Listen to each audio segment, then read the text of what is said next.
Investor Podcast is for you, the female founder who has a product, a service, or a message that you believe in and need to get funded. Or for you, the investor who wants to learn more about the huge untapped investment opportunity that gives you a higher return. Women entrepreneurs. Here we go. There she is. I'm here. How are you? Hi, everyone. Great. How are you doing? I'm great. How are you guys? We're great. They're all excited to have you here. There's loads. We've been warming up and sharing about funding experiences and all that Thank good you stuff. so much. I was dealing with some traffic this morning. So thank you so much for waiting. No problem, Kara. Listen, catch your breath. Take a sip of water. No, I'm good. You're good to go. Good. Yeah. Awesome. Okay, so while you were on your way in, I was already doing a shameless plug and explaining to everybody, like, I bought this out of passion myself. I was saying, you didn't say, Anne, here's my book and sell it. I'm like, no. What I wanted to say is I absolutely loved Undaunted. I love your story, Kara. It's like incredible. And for me, I read it like in a day and a half. Now, given COVID, and I just couldn't put it down. I was like, oh, tell me more, because it's like, you're so real. You're so real in the story. And I really related, totally related to you. Well, in many ways, it was therapy to write this book, right? So, because I feel like, the challenges, the things that didn't go exactly the way that we wanted, the failures, whatever you want to call them, that I've had over the years, I think it really, more than anything, thinking back on those times, give you the learnings and the resilience to figure out a way to move forward. So I've shared on stage over the years many of these different stories, but I just think it's important for people to talk about these things, but also hear these things, because being an entrepreneur so often is, a pretty lonely job, right? It can be incredibly rewarding and exciting, but I think that the challenge is that when you're in it, right, it's hard to really talk about all these things. And even some of our investors who have been investors for a long time, including John Legend, when he read the book before it was published, he said, I kept turning the pages thinking, okay, this is where Kara shuts the company down. And he said, wait, I'm an investor. I would have known that by now if that would have happened. So, it's stuff that you don't even talk to friends about every single day, right? And I'm sure there's so many people in the audience that can relate to that. Totally. And so, okay, as we start, and let's frame our conversation today, Kara. So we're going to want to hear from you about your experience building Hint, and we want to hear about what your definition of Undaunted. But before we start, I like to start off with a kind of a fun question, which is, can you tell us one fun fact about yourself? Something that maybe isn't written in the book, or that we don't know about you. A fun fact. Fun fact. Wow. Well, I wrote about the fact that I'm afraid of heights in the book. So that was pretty interesting. One story actually that many people love that sadly got cut out of the book was my meeting with Jeff Bezos many, many years ago, which is kind of a fun story that not a lot of people know, but pretty interesting. And this was actually before starting Hint.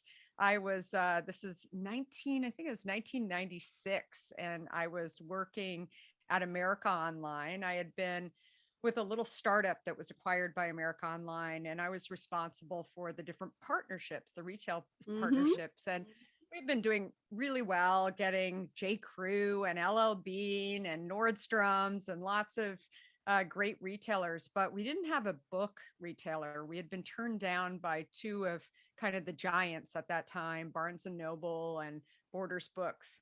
And I'd heard about this guy in Seattle, Jeff Bezos, who had started this book company. For those of you who are not familiar with this, Amazon started off as a book retailer. And so I reached out to Jeff and said, hey, I'm with America Online. I run the partnerships. Can I come up and see you? And I'll never forget, he said, I can't see you during the day because I'm quite busy running my startup, but I could see you at 5 o'clock. And so I got on a plane when we set the appointment and flew to Seattle from where I live in San Francisco. And I rented a car and I'm driving around this parking lot and realizing that it's a bunch of warehouses. There's no numbers on any of the warehouses. Oh dear. So it's 5:15. I phoned him and said, "Hey, I can't find your warehouse." So he stood out in front of the warehouse and is Jeff Bezos, right? Waving his arms. And I said, "Okay, I got it." And then when I walked up and there was a colleague with me, I said, "Did you know that there's no numbers on the warehouse? And, there's no rhyme or reason for where, like," and he said, "Oh yeah." And he said, "Well, by the way, you're late. You're over 15 minutes late, and I can't meet with you unless you can build bookshelves." And I thought he was kidding at first, and I said, I can build bookshelves." I had never built a bookshelf before in my life. And he said, "Well, I've got these 2 bookshelves that I bought at Home Depot, and I'm putting them together. I'm very busy. I have to get them together because I have a bunch of books that are coming in and I need to make sure to get them on the shelf." Does this sound like a startup entrepreneur, right? Totally. A little bit of everything. And anyway, so Jeff then, handed me some tubes and I started putting together the bookshelves. And during that time, that's when I looked at him and, kind of trying to size him up, because here's this guy that's running this bookseller, but it was very clear to me that it was very much a mom and pop operation and not sort of what I expected. And it was sort of endearing in a bizarre way, but also a little, concerning. And so I said to him, "So why do you believe that you can compete against Barnes and Nobles and Borders, the big guys?" Mm. And he said, "Do you read a lot of books?" I said, "Yes, I do." And he said, "So when you go to a bookstore and you ask for a recommendation, do you trust that does that person solve your problem for finding another book?" I thought about it for a minute and I said, no. I mean, how could they? There's, millions of books out there. And he said, the future of books is 2 things: search and recommendations. This is Ooh. 1996. It's all so far ahead. Mm-hmm. And this is, remember, before Google. Yep.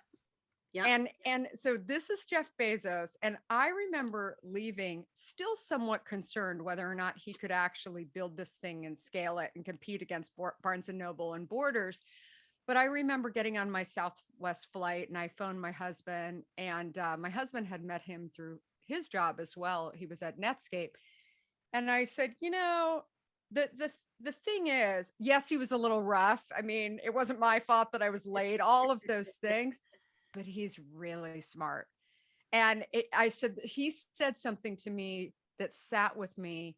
But more than anything, I think that the thing that I think about when I think about that story a lot now is that this is 1996, right? So that's a lot of years. People always think, "Oh, I'm going to go and start a company. I'm going to go and do something."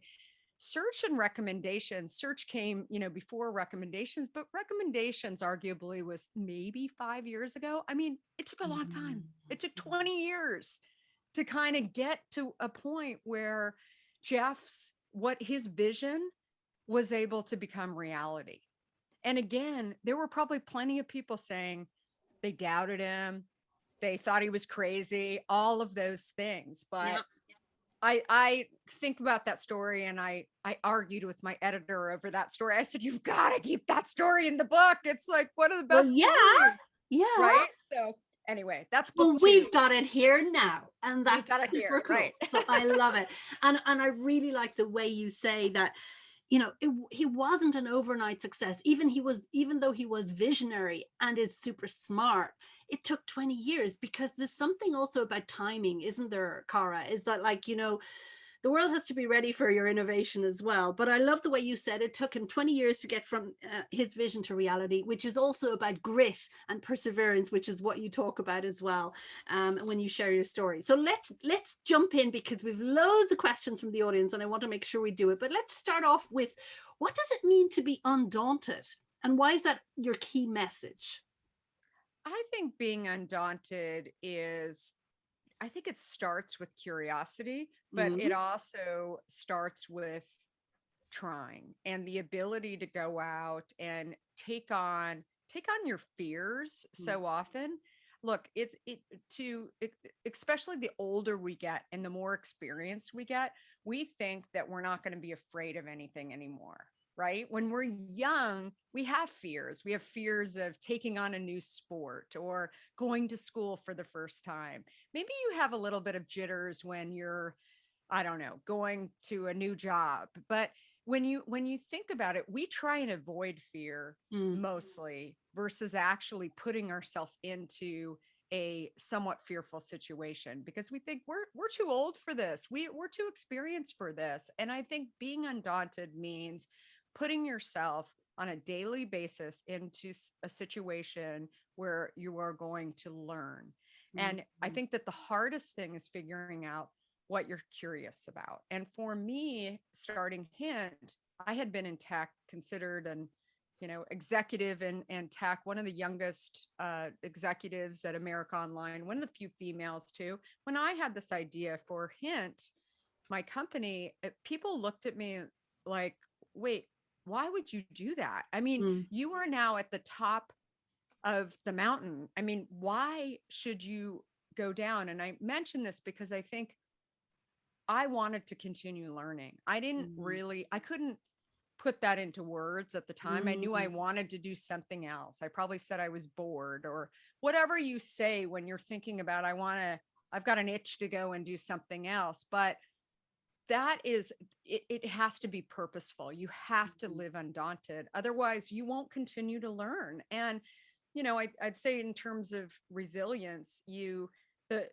one of the things that I talk about in the book is that the more of these challenging times and scary times, failures that you have, those end up making you stronger, Mm. right? I mean, Yeah. those are the people that you think about, okay, who am I going to get to help me go do something that is a little bit out there or crazy, right? I'm always on somebody's short list because I've done so many crazy things that they're like, oh, let me call her and see if she'll have any ideas on how to do that. And again, I think that that is living undaunted.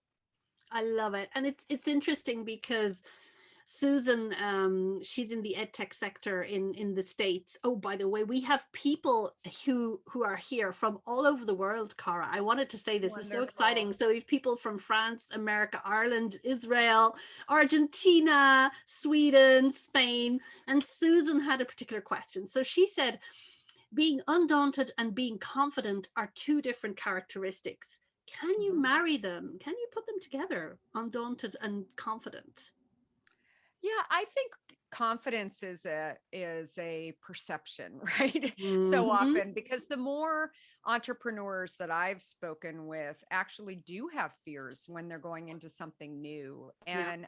And again, I think that I like to use the word resilient. I wouldn't Mhm. say that I'm confident. And yet I think that Mm. maybe I have a persona. I've definitely in my talks, especially the Q&A at the end, people will say, "Oh, you're confident, I'm not confident." And instead, I don't know if I'm confident, I'm very resilient. And I'm resilient because I've been through a lot of challenging times. There's probably Mhm. people who have been through different types of challenging times, but those really are the people that are able to not just sit in the confidence lane or train or however you want to view it. Instead, they're the people that are thinking, what's the worst that can happen? What can I do? Mm. Those are the things that you have to be saying as a person that wants to live undaunted. And again, I cannot emphasize enough. I think it's a very purposeful place too, because so often I call myself an accidental entrepreneur,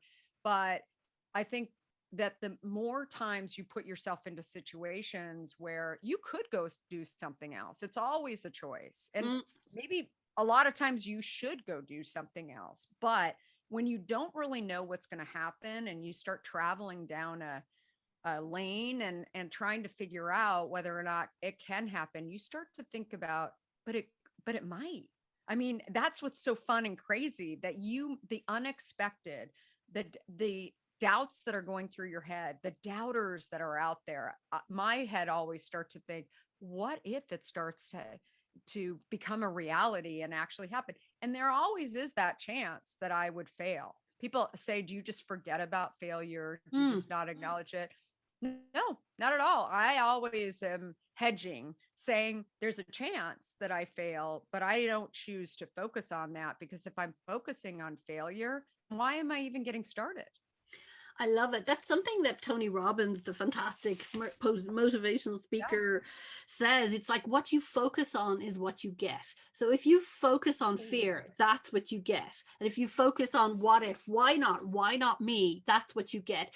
And I really like the way you framed your answer to this question about saying confidence is a perception. It's so true, because people will perceive confident behavior in the way you say or do things. They just perceive those things to be confidence, when maybe they're not. Maybe it's just like saying, well, I'm curious, why not, why the hell not, why not me, why won't it work? And I'm not going to focus on what ifs, if negative. I'm going to focus on the positive. Absolutely. And I also will say too that when you think about people who maybe you perceive as being very confident, often those people are people that have accomplished things. And I'll bet when they're setting out to accomplish those things and you hear their story, which Mm. I love hearing all of these stories, they didn't start out thinking that it was 100% going to work. They thought that there were some risks. Maybe they started in one direction and they had to pay close attention and go to another direction because Yeah. they were very aware of something going on. And but again, I think that they are willing to take those chances, and that is really the key thing. And frankly, what separates the entrepreneurs from the people that never try is Exactly. not trying. Exactly. And so tell us more about being a fearless risk taker, because you mentioned this a lot in Undaunted, like that you had to overcome a lot of your own doubts. That's what you're saying. So what's an example of a doubt or a doubter that you had to overcome, that you just brushed yourself aside? Okay, I'm not going to listen to that voice. Give us an example Yeah, of that. it's interesting because I was just thinking about this yesterday. I need to do like a visual, how I map it out in some sort of cartoon or something, how I really visualize it. Because for me it was really there's always going to be that voice in your head that's saying, well, Mm. maybe you shouldn't do this. I had been when I launched Hint, I had 4 kids under the age of 6. I was not Hmm. the profile of someone who would be successful. And in addition, I didn't have experience in the beverage industry. I had been a tech executive. But again, my curiosity, and I Mhm. really credit being in the tech industry for many years as a place where I learned that the tech world is really about building the puzzle, right, and continuing to build the puzzle. There are Mm. upgrades and 2.0 versions, and it's unlike almost every other industry. So again, having grown up in that industry in many ways, Mm. and then jumping into the beverage industry, I had heard so often from people that in order to be successful, I needed to have experience and I needed to do things a certain way. And when I would try and actually talk to some of these very experienced people in order to figure out how to do things a certain way, they wouldn't talk to me because, not that I wasn't a nice person, I guess, but because I didn't have the experience. Why should they waste their time?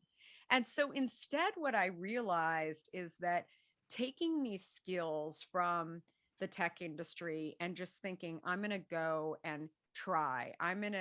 It's going to be challenging. It may take me longer, all of these things. But if I don't try, then it won't get out of my head. And, I think it was, I definitely had the doubts. I mean, there's so many examples, everything from getting the product on the shelf to actually, when you're trying to do that, then you don't even know whether it's going to happen. I mean, one of the stories that I share in the book is actually getting our first product on the shelf at a market that had just come into San Francisco called Whole Foods. Mm. And Whole Foods, beautiful market, all organic and natural. And I mean, like no other market, especially when it came into the Bay Area.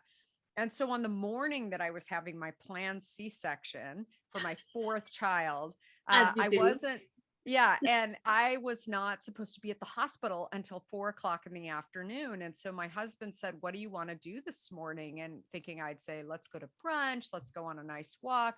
I said, "Can we go to Whole Foods to try and get the product on the shelf at Whole Foods so that I can get some of the cases out of my garage?" And he said, "Not exactly what I thought you were going to say, or what I thought was, a very calming morning before you're going to have our fourth child. But okay." So he was kind enough to get the dolly and help me bring in the 10 cases into Whole Foods. I didn't even have a commitment from Whole Foods that they would put it on the shelf, but I thought it'd be really fun if they did. So I had this idea that maybe they would.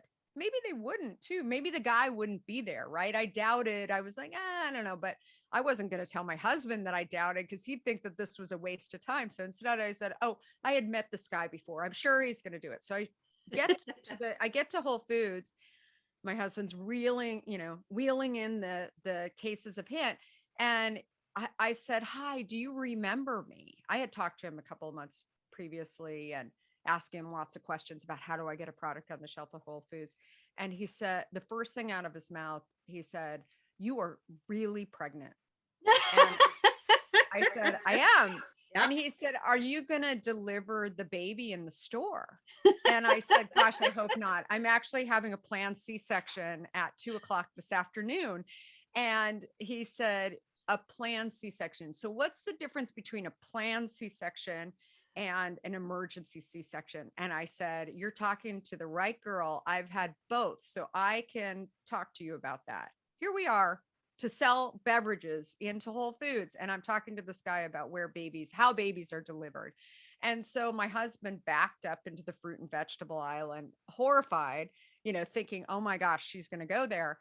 So I started to talk to this nice gentleman about emergency C-section versus planned C-section. 15 minutes later, my husband finally came back. I wasn't sure if he left the store or where he was. And he said, "Thank you so much for sharing that story with me." And he said, "Best of luck to you this afternoon. That's incredible." And I said, "So by the way, can you put the product on the shelf? Because it'd be so great to actually go and deliver my son and know that the product was on the shelf." He said, "I'll try. I have no idea whether or not I'm going to be able to do that." So I thought, that's the best I can do. I've tried. Who knows? Whether or not he'll do it or not, I'll worry about it in a few days. And he phoned us in the hospital the next day. Justin was born, and he was terrific. And the first thing out of the gentleman at Whole Foods' mouth was, he said, "You need to come and deliver some more cases because the 10 cases are gone." And I said, "Who took them?" I hadn't thought about, I just wanted them on the shelf. I hadn't thought about somebody would actually buy them overnight. And so we of course checked out of the hospital, and we said, we've got to go. I know we've got 3 days here for insurance, we'll pay for that, but I need to leave because my cases are selling at Whole Foods. And true story. And so the moral of the story is, you never know how and what somebody will ask you in the store. Always be educating. I think that just the fact that I was able to not be sitting there trying to sell this gentleman on cases of hint, he asked me a question, and if I knew something about it. And so I just started talking to him about it. And maybe I was kind of endearing to him, and we built some kind of connection. Who knows? I'll never really know, but that's how we got our start. And, But it sounds like, I mean, what you're talking about, what I hear when you tell that story, Cara, is that it's like, I persevered. I was not, you were not taking no for an answer. And there's nothing more scary than a heavily pregnant woman standing in front of you, I mean, But I think he didn't want my water to burst in the right store. there. Yeah. Right. So, I mean, absolutely. But I really love the story about, like, perseverance, and kind of like you were like so single-minded about it, saying, "I really want to see our cases of hint in Whole Foods, and it's like, just stick to the plan. So kind of now segueing into the funding space, it's Amaka, one of our members of investor community, she asked a question. This is linking back to confidence again. At what point did you feel confident enough in your company's journey to go out and start raising funds? It's a great question. So so I really was very clear that I knew nothing about what I was doing in the early days. I mean, there were so many challenges. Every time I felt like I was accomplishing something with the small number of stores that we were in the Bay Area, then another request would come on. Like the Whole Foods would say, well, we can't have you delivering cases into our stores. And I'd say, why not? I mean, I like delivering cases. And they'd say, well, we'd have every mom and pop who's making products, delivering them into the stores. We can't do that. So we need you to have a distributor. And I thought, okay, do you have a phone number? I mean, how would I find a distributor? That's on you. I mean, that's not for me to go and figure out. So all of these challenges, and they wanted a longer shelf life. I mean, every day I felt like I would take a step forward and then a few steps back. And so there was always this kind of, yin and yang, this doubt in my head, whether or not this was actually going to make it. I mean, I really did not know. And I certainly didn't want to take on investment, not really knowing for sure whether or not it was going to make it. Living in Silicon Valley, there were a lot of people who were angel investors who were sort of used to this concept of, putting a little bit of money in, especially into tech companies. But it was, again, I wanted to still walk down the street and have dinner with some of these people and not have them say, hey, how's that beverage company going? And what's the technology behind all of these things? I was like, so we didn't take any money. We self-financed the company for the first 2 years. And, we were at that point over $1 million, and still not 1,000% positive whether or not it was going to fly or not. But it was at that point when we got a little more comfortable with taking investors, and we started to think about meeting with different people. We had actually gotten a phone call. This was another story that was cut from the book. We had gotten a phone call from some tech investors that were in Silicon Valley on Sand Hill Road, which is where the kind of A-list, or at least back then the A-list investors were. And they had known my name and my husband's name from tech, and they had tried our product, and they wanted to potentially invest in it. And so I remember going down to Sand Hill Road, and again, we hadn't taken any investors yet. And they had done sort of a preview before, but I was really prepared and really, really ready for this meeting. Drive up to the parking lot, and my husband lets me out of the car. I'm in my heels, and he's off parking the car. And the partner that we were meeting with sees me, and he said, hey, nice to see you. Thanks for coming down. And again, my husband's still parking the car. And as we're walking into the office, he said, I understand you have 4 kids. Who's watching the kids? I love. And I'm thinking, wait, aren't I here for a business meeting? And so all of a sudden, I had no idea that I was going to be asked this question. I very, very quickly said, and he said, are you okay? And I said, oh yeah. I'm totally fine. I just remember. So there's this new thing called babysitters, and they watch your children. And I just stopped at that point. And he looked at me and he said, that was incredibly rude, what I just asked you just now, wasn't it? And my husband walked up at this point, and he said, what happened? I said, oh, nothing. We're good. And then, we had the meeting. It was fine. I mean, they didn't invest, by the way, but I don't think that they invested because of that situation. I'll never really know. They've never invested in a food or beverage company since I had that meeting. But it was interesting because I have seen that gentleman now 4 or 5 times. Every time I see him at some conferences, there's other people around, he shares his own story, and the exact same story, to people around him. And he says, can you imagine that I said this to her, the CEO of this company? That I had looked up the fact that she has 4 children. And I actually, the first thing out of my mind was who was watching the children. And he continues on to say, I never say that again after Kara set me straight. And I said, I never really set you straight. You asked me a question and I said, that's true, that I, you know, I thought it was rude and you owned it. And so I just accepted it. But I guess the moral of the story there is that people will say really stupid things, right? Oh, They yeah. don't necessarily intend to say them. Sometimes maybe they do, but it's by just reacting and not hiding that reaction. I wasn't yelling at him. I just told him I was shocked, right? That he said that. He has never said that to another woman again. I guarantee you. And that is a huge win, right? because that's the Huge thing. win. And you're bringing up a point that so many women entrepreneurs in particular get asked inappropriate questions or get inappropriate advances from male investors, which is just ridiculous. And I'm just love the way you put him in his place, you know. Yeah. And it's just ridiculous that we're still having to put up with that, but we're not going to focus on that here, because I know that our audience are curious to hear about your funding journey, because I know that you mentioned a few steps on it. Like you say that in the book, you say you started off with so you've just said, okay, we wanted to wait till we were kind of the first 2 years we had $1 million in revenue. You do say in the book, well, we weren't positive in profit yet, but we had revenue. We could prove that this was moving, right? So that was you wanted significant traction. So from there, where did you go to start kind of looking? What were the sources of funding? So basically, it was probably after a few of those meetings where we kept thinking venture was the way to go.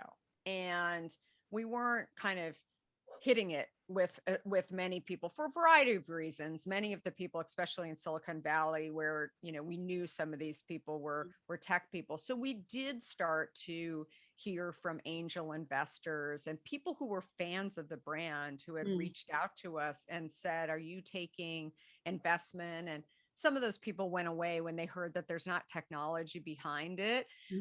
But there were many people that just thought, wow, this is a female founded company. You're doing something around health that I care about. And so today we have over 200 investors in the company, many angel investors. We do not have any venture money. We have one of the first kind of big outside investors that invested in us, I guess almost 13 years ago now, is the Stella Beer family. And they're known as a company called Verl Invest. And they've been super supportive. And they knew a lot about beverages, primarily because of what the family was. But on the beer side, they didn't know that much about non-alcoholic. And they also wanted to invest in a US company. They had invested in Vitamin Water and had seen sort of where Vitamin Water had been sold to Coca-Cola for $4.2 billion. And so they thought this was the next trend. So they also came in about 13 years ago. But again, I think when I think about the way that we built this company, it was from an investment perspective, it was primarily because the venture community just didn't know what to do with us. They feared the big guys. They thought, oh, even if you get traction, then Coke or Pepsi is going to squash you and they're going to compete against you. By the way, Coca-Cola has rolled out a competitive product to Hint 9 times. And every time they do, we actually gain space, because there's nothing wrong with having a little bit of competition in any category. Anyway, so I think that there are a lot of ways to actually get investment. And I think that just finally, one last sentence on this is that you want to raise enough money to be able to do what you need to do.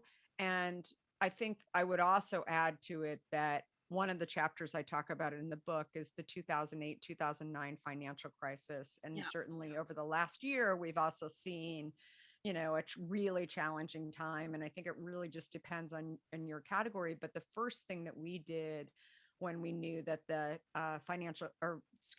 we knew that COVID was hitting us in the last year, was we didn't want to go back to some of the challenging times that we felt in 2008, 2009. So we wanted to have 2 years worth of money in the bank.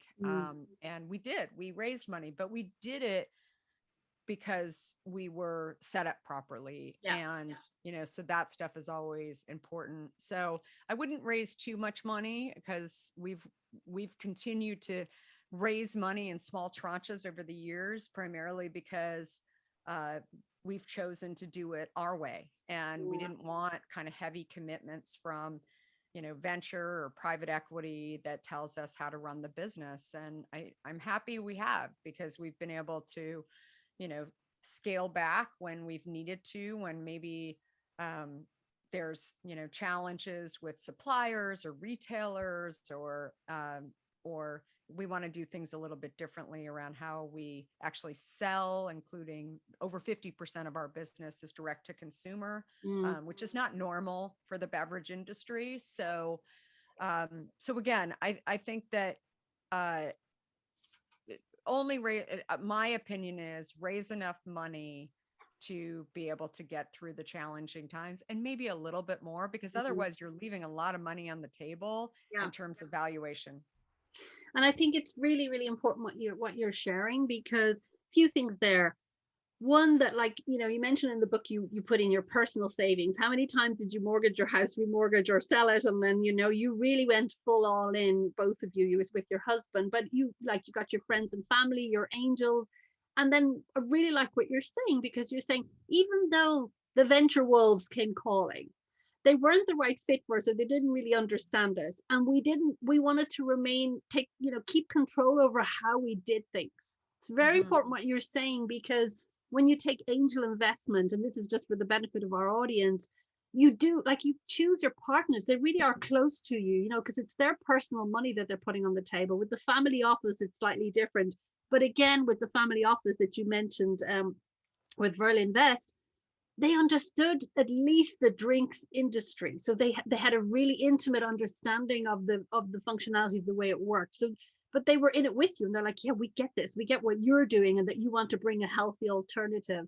So it's about finding the right investor at the right time, and knowing when, then, okay, I need to go out and get a bit more. Those are just some of the nuggets that I want to kind of distill from what you're saying. But it's important when you say, raise enough to be able to get to be able to do what you need to do, and a little bit more, a buffer. And I think that's really, really important. So how did you become undaunted yourself when you were raising these funds? Like, when you were going through the whole process, what did you do to get you going when you had some of those weird investor conversations coming up, or whatever?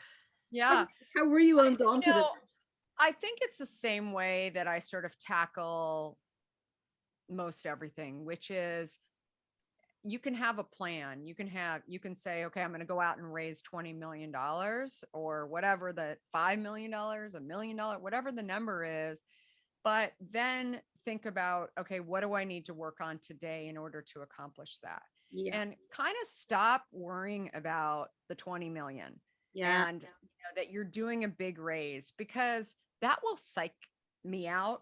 That'll still psych me out to this day, right? How am I going to go and get it is very daunting. It will stop so many people in their place. Instead, what I do is think about 1 or 2 steps to allow me to get closer to that goal, and keep doing those steps. And after a while, those things start to add up to you getting closer to that goal. And then the other thing that I would say about that is that reminding yourself about maybe challenging times that you've been through before, where it's not exactly the same situation, but maybe it's, has similar sort of feelings about it.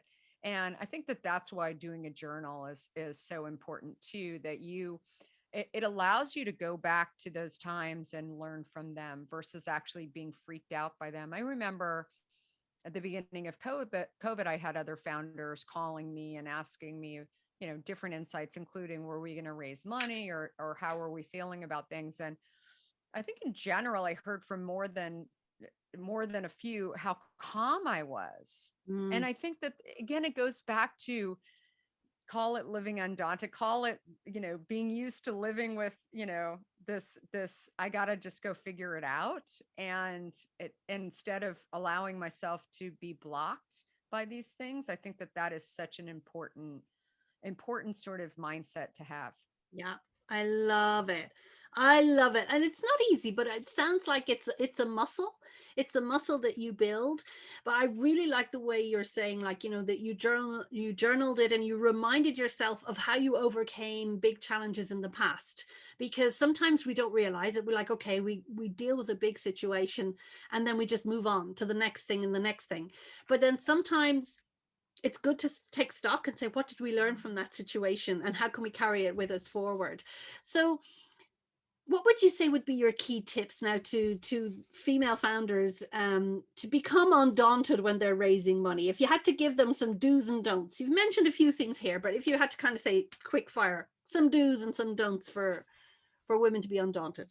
There are numerous ways to raise money and get educated about any and all. And even when you feel like you're headed down a path of thinking that you're going to, raise money through angel investors, take the time to be educated and learn about these different ways, other ways, so that you have options. Yeah. So I think that the biggest challenge that I've had along the way too is when, you're almost there. You think that it's happening, and then all of a sudden it doesn't happen for some reason. The Starbucks story, one Right. of The, them, I'm thinking, the yeah. Starbucks, or, even thinking that you're going to get funding from a certain, you know, company or individual, and Yeah. then whatever, something happens, the pandemic happens, Mm. they can't do it anymore, whatever, those things will happen more often than not. So until you actually have the wire in the bank, you Yes. need to always be keeping these other options. Number two, an attorney, a really, really, really good attorney who understands that it is their job to have your back. And I cannot overemphasize that enough. And because I have seen over and over again where people hire an attorney, maybe the attorney's done lots of different deals, but they're not really thinking about it from the standpoint of you. And Mm. oftentimes when you take on, investments, and particularly your first investment too, there might be things like different types of equity Mm. in the company, where shareholders go ahead of founders, where you've got a board, right? And all of a sudden, where, maybe if you hit a certain level, then the lead investor might have the option to put a chairman of the board. I mean, all of these things come up. Or maybe if you have a bad quarter, they can actually shut the company down. And I mean, Or fire you as the or CEO. fire It just you, happens. right? It Or happens. Yeah. and that stuff happens. And Yeah. and so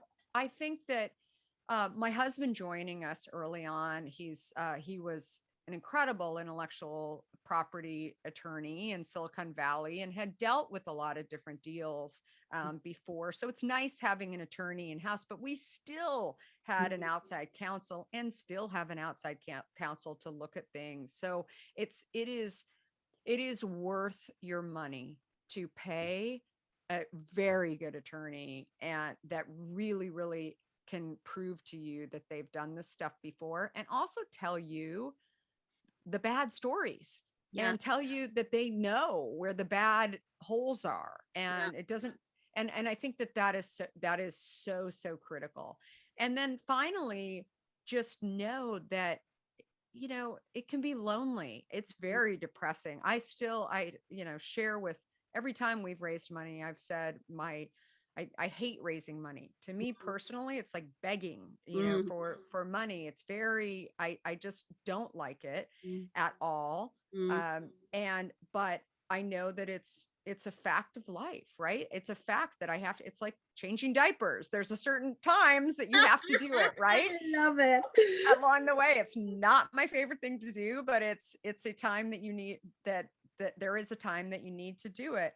But Yeah. instead, I think that again, being equipped, being educated, understanding and embracing all of this time to go and learn, also saying that you don't really understand things too, not leaving it to other people to Yeah. go and do your raise, but instead really engaging. And when you don't understand something, be authentic, be willing to say, what do you mean by that? Yeah. Because I think being curious, just as you are as an entrepreneur, but also being willing and to ask the questions and being vulnerable, I think that's so critical. And so often, women are afraid to do that. Maybe they're the only woman standing in the room and there's a bunch of guys. I mean, I'm not afraid to do that at all. I do it I do it on a daily basis. I go out of my way to find something that I don't know and get educated about it. Or the other thing is I have mentors. If I don't Mhm. understand something, and some of them are men, some of them Yeah. are women, I'll send a quick email or text. And I'll say, hey, do you have a half an hour? I want to talk to you about the situation that came about. What do you think I should be worried about? Mm.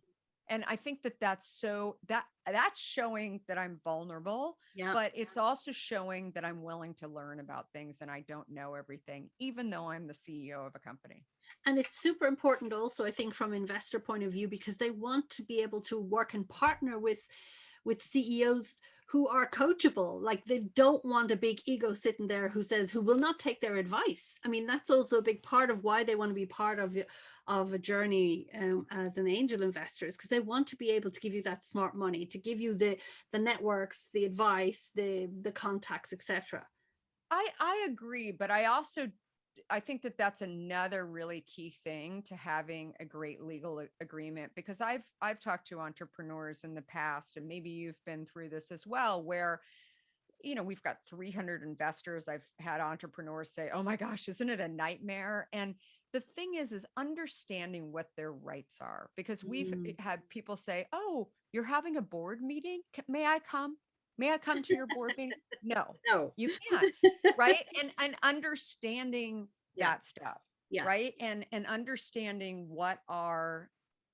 the what are the pieces that you really need to know. And sometimes angel investors, they just think it'd be a lot of fun. They've never been in a Yes. board meeting. Yes. And so they're not necessarily as sophisticated. Sometimes they are, Yeah. but sometimes they're not.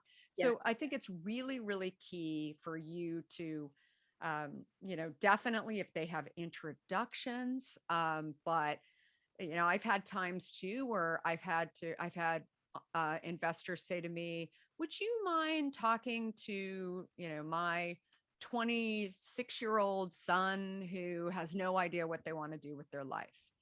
That is 1 hour of my time. Yeah. And I'll do that every once in a while. Yeah. But if I sat there and did it all day, I You couldn't won't get any run the work done. company. Right. And Exactly. I wouldn't be, it's not fair to the shareholders. And so oftentimes I'll go back to those investors and I'll say, listen, I would love to do it, but this happens to me all the time and I'm really buried. And I I have a choice. Either talk to them or I need to go and talk to my shareholders and tell them that I'm spending this time. And sometimes you have to have those very hard conversations, and they're important to have and know that. And then, given the whole context, and we're kind of close to wrapping Yeah. up now. So, what needs to change, would you say, in the whole funding ecosystem, Cara, so that more women entrepreneurs can become undaunted when they're looking for funding? What needs to change in the environment? Well, I think more people, more uh, women need to get out there and understand what the options are. I mean, Yeah. when I hear, for example, there's a big conversation around private equity and venture, and that there aren't as many, females in those industries and they're not being funded. That often stops people from Yep. actually going and talking to those companies. Fine. But also know that there are a lot of other options. There are Exactly. angels, there is debt, there is still, credit cards. If you really believe, there are other ways to do it. And I think that you just have to know what the options are, Yeah. and know that, because it is daunting when I, read an article about the numbers of companies that are getting funded by venture and by, private equity, that are, female founded, or other types of diversity too. It's tiny, and there's no denying it. I'm not arguing. 2.1%. It's Yeah, I mean, it's tiny, and 2.1%. I'm not arguing with the numbers. I'm just saying that, you have to figure out, is that going to stop you? Exactly. Because it does. It stops a lot of people. Yeah. And you may be that one person too that they go and fund. You have to figure out where you're going to spend your time, and also whether or not you want those type of people on your cap table too. Exactly. Because I think that's what a lot of maybe first time founders who haven't raised any money don't realize, that when you're talking about VC, and that's why I love the way you say you've never taken on VC, because they're a different animal, if you will, or a different type of investor. They are the professional investors who are very hardcore and need to produce very big returns on their funds. And Yeah. so they're going to be much, much more demanding on you, and in a very different way to handling those angel investors. And it's important. That's why I love the way you say it's so important to know the menu of options that's out there. And I'm glad you mentioned debt, because I think a lot of women entrepreneurs are afraid of, like, ooh, I don't want to go into debt. But it's okay to have a certain level of debt, of course, without going into Without crazy going. debt. But I Yeah, mean, and the one thing I'll say about, I mean, there's the options. One other quick thing that I'll say too is that don't be enamored by, the glossy yeah. entrepreneur, the A-list entrepreneur that maybe you would love to get on your cap table. Look at who they've invested in. Yes. Also look at whether or not they have invested in a direct competitor of yours. Yep. They may be just fishing and using your time, Absolutely.